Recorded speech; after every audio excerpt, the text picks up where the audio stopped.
ಎಲ್ಲರಿಗೂ ನಮಸ್ಕಾರ. ನಾನು ಶಂಕರ್ ಭಟ್. ನನ್ನ ಹೊಸ ಯೂಟ್ಯೂಬ್ ಚಾನಲ್ ಹೋರಾಟದ ಅಮೃತ.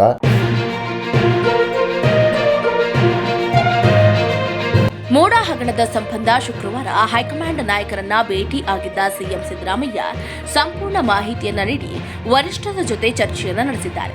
ಹೈಕಮಾಂಡ್ ಕೂಡ ಸಿದ್ದರಾಮಯ್ಯ ಹೋರಾಟಕ್ಕೆ ಬೆಂಬಲವನ್ನ ನೀಡಿದೆ.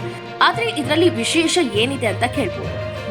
ಈಗ ಮುಖ್ಯಮಂತ್ರಿಗೆ ಹೈಕಮಾಂಡ್ ಬೆಂಬಲ ನೀಡಿದ್ರು ಮುಂದೆ ಸಿಎಂ ಬದಲಾವಣೆ ಆಗ್ತಾ ಇದೆ ಅನ್ನುವ ಚರ್ಚೆ ಶುರುವಾಗಿದೆ.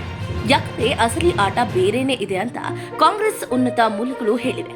ಕಾಂಗ್ರೆಸ್ ಮನೆಯಲ್ಲಿ ಸಿಎಂ ಬದಲಾವಣೆಯ ಬಗ್ಗೆ ಚರ್ಚೆ ಶುರುವಾಗಿದೆ. ತೆರೆ ಮರೆಯಲ್ಲೇ ಅದಲು ಬದಲು ಆಟದ ಕಸರತ್ತು ನಡೀತಾ ಇದೆ.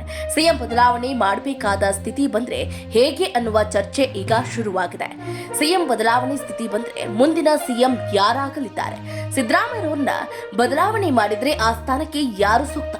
ಸರ್ಕಾರದ ರಕ್ಷಣೆಗೆ ಯಾರಿಗೆ ಸಾರಥ್ಯ ಕೊಡಬೇಕು ಅನ್ನೋದರ ಬಗ್ಗೆ ಹೈಕಮಾಂಡ್ ಮಟ್ಟದಲ್ಲಿ ಚರ್ಚೆ ಶುರುವಾಗಿದೆ ಎನ್ನಲಾಗುತ್ತಿದೆ. ಹಿರಿಯ ಸಚಿವರು ಮತ್ತು ಹೈಕಮಾಂಡ್ ಮಟ್ಟದಲ್ಲಿ ಪ್ಲಾನ್ ಬಿಗೆ ಸಿದ್ಧ ಆಗ್ತಾ ಇದೆ ಅಂತ ಹೇಳಲಾಗ್ತಾ ಇದೆ. ಈ ವಿಚಾರವಾಗಿ ಎಐಸಿಸಿ ಅಧ್ಯಕ್ಷ ಮಲ್ಲಿಕಾರ್ಜುನ್ ಖರ್ಗೆ ಜೊತೆಗೆ ಗೃಹ ಸಚಿವ ಡಾಕ್ಟರ್ ಜಿ ಪರಮೇಶ್ವರ್ 2 ಗಂಟೆ ಚರ್ಚೆಯನ್ನ ನಡೆಸಿದ್ದಾರೆ ಎನ್ನಲಾಗಿದೆ. ಡಿಸಿಎಂ ಡಿಕೆ ಶಿವಕುಮಾರ್ ಜೊತೆಗೆ ಸತೀಶ್ ಜಾರಕಿಹೊಳಿ ಮಹತ್ವದ ಮಾತುಕತೆಯನ್ನ ನಡೆಸಿದ್ದಾರೆ. ಈ ಎಲ್ಲಾ ಚರ್ಚೆಗಳ ಹಿಂದೆ ಮುಂದಿನ ಲೆಕ್ಕಾಚಾರದ ಬಗ್ಗೆ ಆಲೋಚನೆ ಇದೆ ಅಂತ ಕಾಂಗ್ರೆಸ್ ಉನ್ನತ ಮೂಲಗಳು ಹೇಳಿವೆ.